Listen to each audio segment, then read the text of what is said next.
Hello everyone, this is the first in a series of videos created for a number of hubs in hub pages on how to pick shares with a safety device. We're going to put a number of shares through 25 sieves, screens, tests, call them what you will, to identify which comes out on top. We'll be using a spreadsheet with each column having a screen as a heading.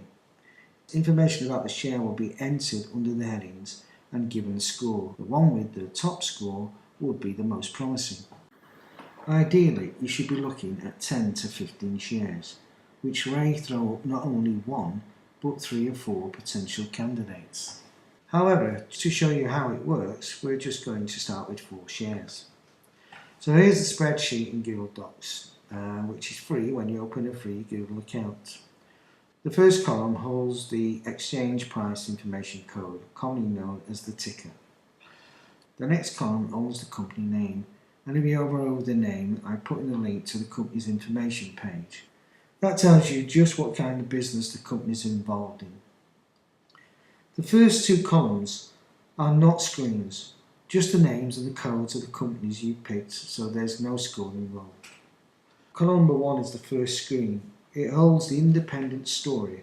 Again, hovering over the title will explain what that means.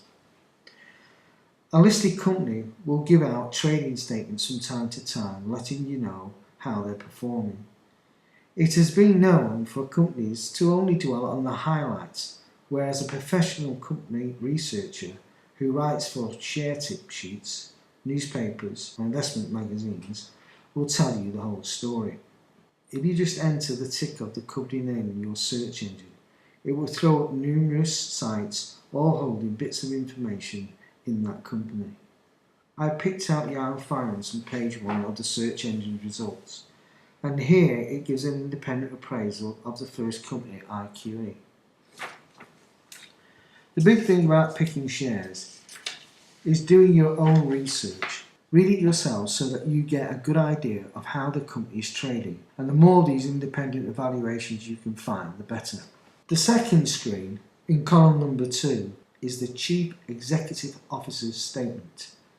Nearly always found in trading statements, interim reports and the end of year reports. This is the CEO's latest view on how the company is performing and on how it will hope to do in the coming year. If I was to pick which were the most important screens out of the 25, these 2 would be right up there.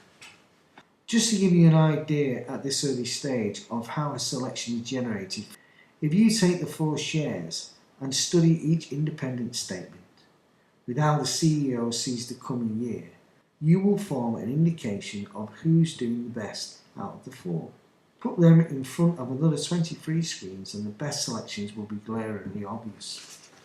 Using this process has worked for me, but I must declare at this point that I am not a professional investor.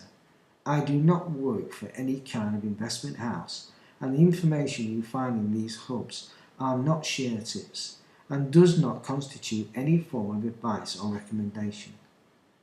I'm merely showing you a procedure, a tool if you wish, that will help you in the process of eliminating bad shares and pushing good growth shares to the front of your research.